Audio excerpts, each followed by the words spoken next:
भगवान विष्णु की जय। नारद जी बोले, भगवान गोलोक में जाकर क्या करते हैं? हे पाप रहित मुझ श्रोता के ऊपर कृपा करके कहिए। श्री नारायण बोले, हे नारद, पाप रहित अधिमास को लेकर भगवान विष्णु के गोलोक जाने पर जो घटना हुई वह हम कहते हैं, सुनो। उस गोलोक के अंदर मणियों के खंभों से सुशोभित सुंदर पुरुषोत्तम के धाम को दूर से भगवान विष्णु देखते हैं। उस धाम के तेज से बंद हुए नेत्र वाले विष्णु धीरे धीरे नेत्र खोलकर और अधिमास को अपने पीछे कर धीरे धीरे धाम की ओर जाते हैं। अधिमास के साथ भगवान के मंदिर के पास जाकर विष्णु अत्यंत प्रसन्न हुए और उठकर खड़े हुए।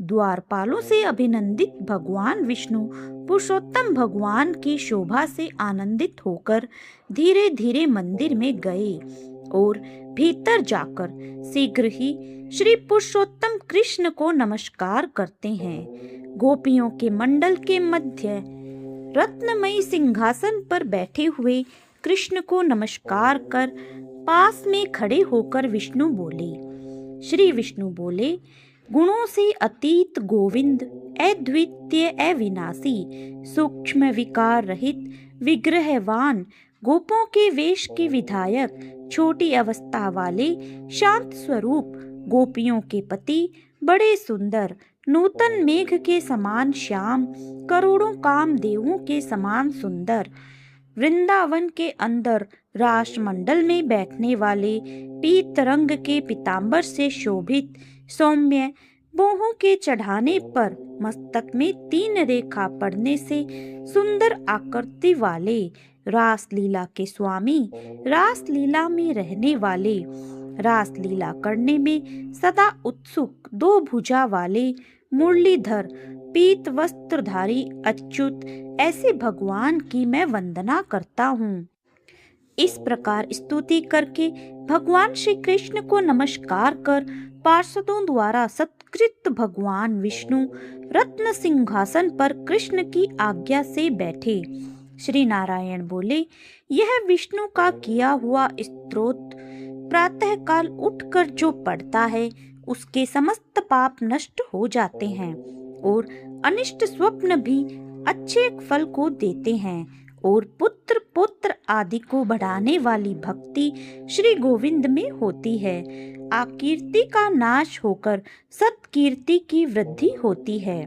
भगवान विष्णु बैठ गए और कृष्ण के आगे कांपते हुए अधिमास को कृष्ण के चरण कमलों में नमन कराते हैं। श्री कृष्ण ने विष्णु से पूछा कि यह कौन है, कहाँ से आया है, क्यों रोता है? इस गोलोक में तो कोई भी दुख भागी नहीं होता है। इस गोलोक में रहने वाले तो सर्वदा आनंद में मग्न रहते हैं। ये लोग तो स्वप्न में भी दुष्ट वार्ता या दुख भरा समाचार सुनते ही नहीं। अतः हे विष्णु, यह क्यों कांपता है और आंखों से आंसू बहाता दुखित हमारे सम्मुख किस लिए खड़ा है?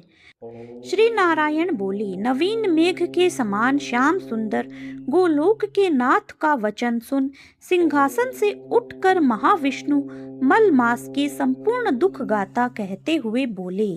श्री विष्णु बोले, हे वृंदावन की शोभा के नाथ, हे श्री कृष्ण, हे मुरलीधर, इस अधिमास के दुख को आपके सामने कहता हूँ, आप सुने। इसके दुखित होने के कारण ही स्वामी रहित अधिमास को लेकर मैं आपके पास आया हूँ। इसके उग्र दुख रूप अग्नि को आप शांत करें। यह अधिमास सूर्य की संक्रांति से रहित है, मलिन है, शुभ कर्म में सर्वदा वर्जित है। स्वामी रहित मास में स्नान आदि नहीं करना चाहिए। ऐसा कहकर वनस्पति आदियों ने इसका निरादर किया है।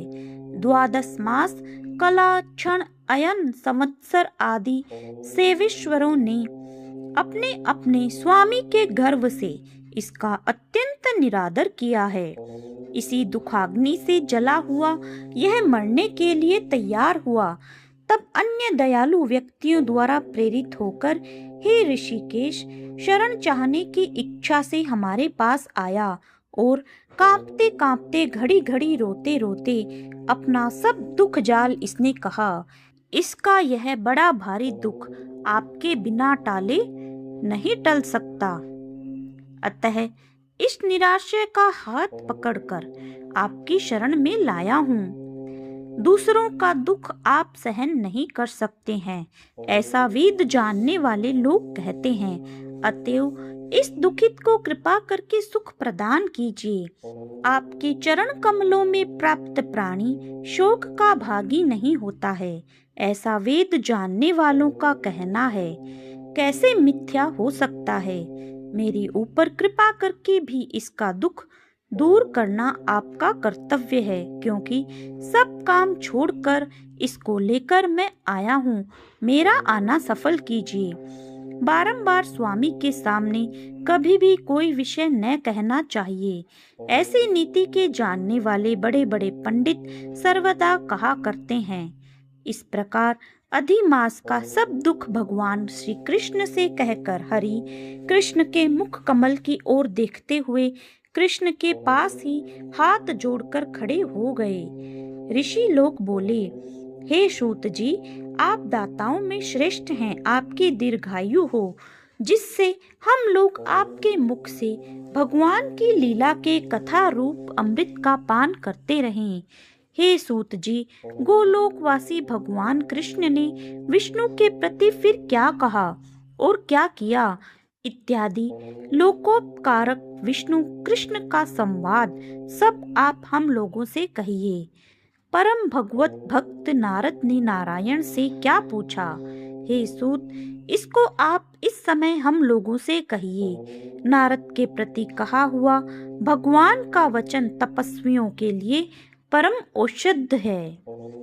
तो भक्तों, यह था आज का अध्याय। आगे की कथा हम अगले अध्याय में श्रवण करेंगे। बोलिए भगवान विष्णु की जय। आइए सुनते हैं एक प्रेरणादायक कहानी, स्वर्ग और नरक का रहस्य। बहुत समय पहले की बात है। एक गांव में एक बुजुर्ग महिला रहती थी। उन्होंने अपना पूरा जीवन प्रभु की भक्ति में समर्पित कर दिया था। प्रतिदिन सुबह और शाम वे प्रभु का ध्यान करती, मंदिर जाती और सभी के साथ प्रेम पूर्वक व्यवहार करती थी। जब उनकी मृत्यु का समय आया तो स्वयं यमराज उनके सामने प्रकट हुए। महिला हाथ जोड़कर बोली, ये हे यमराज, मुझे बताइए, आप मुझे कहाँ लेकर जा रहे हैं, स्वर्ग या नरक? यमराज मुस्कुराए और बोले, माता, आपने पूरे जीवन प्रभु की सच्चे मन से भक्ति की है। प्रभु आपसे प्रसन्न हैं और उन्होंने आपको अपने धाम बुलाया है। इसीलिए हम आपको स्वर्ग ले जाएंगे, न नरक। सीधे प्रभु के धाम ले चलेंगे। बुजुर्ग महिला प्रसन्न हुई, लेकिन मन में एक जिज्ञासा उठी। वे बोली, यमराज, मेरी एक छोटी सी इच्छा है। मैंने जीवन भर सुना कि कोई मरने के बाद स्वर्ग जाता है या नरक, पर मैं स्वयं कभी देख नहीं पाई। क्या मैं जाने से पहले यह देख सकती हूँ कि वे दोनों कैसे होते हैं? यमराज ने मुस्कुराकर कहा, आपकी भक्ति के कारण आपकी इच्छा पूरी की जाएगी। पहले आपको नरक दिखाएंगे, फिर स्वर्ग, और अंत में प्रभु के धाम ले चलेंगे। यमराज उन्हें लेकर नरक पहुंचा। वहां का दृश्य देखकर महिला स्तब्ध रह गई। सब ओर चीखें, दर्द, भय और अंधकार था। लोग रो रहे थे, तड़प रहे थे, पर मर नहीं पा रहे थे। चारों ओर दुख का साम्राज्य था। बीच में एक बड़ा सा बर्तन 100 फीट ऊंचाई पर लटका हुआ था। उसमें से मीठी खीर की सुगंध आ रही थी। नीचे लोग भूख से बेहाल थे। महिला ने किसी एक से पूछा, बेटा, तुम लोग इतने परेशान क्यों हो? ये स्वादिष्ट खीर तो ऊपर रखी है, तुम लोग खा क्यों नहीं लेते? वह व्यक्ति रोते हुए बोला, माँ, वही तो हमारी पीड़ा है। बर्तन इतना ऊंचा है कि कोई पहुंच ही नहीं सकता। हमारे पास इतनी बड़ी चम्मच है, पर कोई उसका उपयोग नहीं कर पा रहा है। भूख से तड़प रहे हैं, किंतु खीर तक हाथ नहीं पहुंचता। महिला को उन पर दया आई, पर वह कुछ कर नहीं सकती थी। फिर यमराज उन्हें स्वर्ग लेकर पहुंचे। वहां हंसी खुशी का माहौल था, लोग प्रसन्नचित्त थे, संगीत गूंज रहा था, सभी हंसते मुस्कुराते एक दूसरे की सेवा कर रहे थे। महिला ने चारों ओर देखा, आश्चर्य, यहाँ भी वही दृश्य था। बीच में वही ऊंचा बर्तन, 100 फीट ऊपर वही स्वादिष्ट खीर और वही बड़ी चम्मच, पर यहाँ कोई भूखा नहीं था। सबके चेहरे पर संतोष और प्रसन्नता थी। महिला ने उत्सुकता से पूछा, ये कैसे संभव है? परिस्थिति तो वही है जो नरक में थी, पर वहाँ लोग दुखी थे और यहाँ सब प्रसन्न हैं। एक व्यक्ति ने कहा, माता, इस प्रश्न का उत्तर आपको हमारे वरिष्ठ से मिलेगा। महिला उस बुजुर्ग व्यक्ति के पास गई। उन्होंने मुस्कुराकर कहा, माता, फर्क सिर्फ सोच का है। वहाँ सब स्वार्थी थे, केवल अपने लिए खाना चाहते थे, इसीलिए कोई नहीं खा सका। यहाँ सब मिलकर रहते हैं, एक के ऊपर एक चढ़कर, जैसे दही हांडी उत्सव में होता है। हम ऊंचाई तक पहुँचते हैं और बर्तन से खीर निकालते हैं, फिर सबको बांट देते हैं। जो दूसरों को खिलाता है वही तृप्त होता है। यही है स्वर्ग का रहस्य। बुजुर्ग महिला की आंखें भर आई। उन्हें समझ आ गया कि प्रभु ने सभी को समान परिस्थितियां दी है, लेकिन जो दूसरों की मदद करता है, जो सहयोगी और प्रेममय होता है, वही स्वर्ग का सुख भोगता है। जो स्वार्थी और खुद में उलझा रहता है, वही नरक में जीता है, भले वह धरती पर ही क्यों न हो।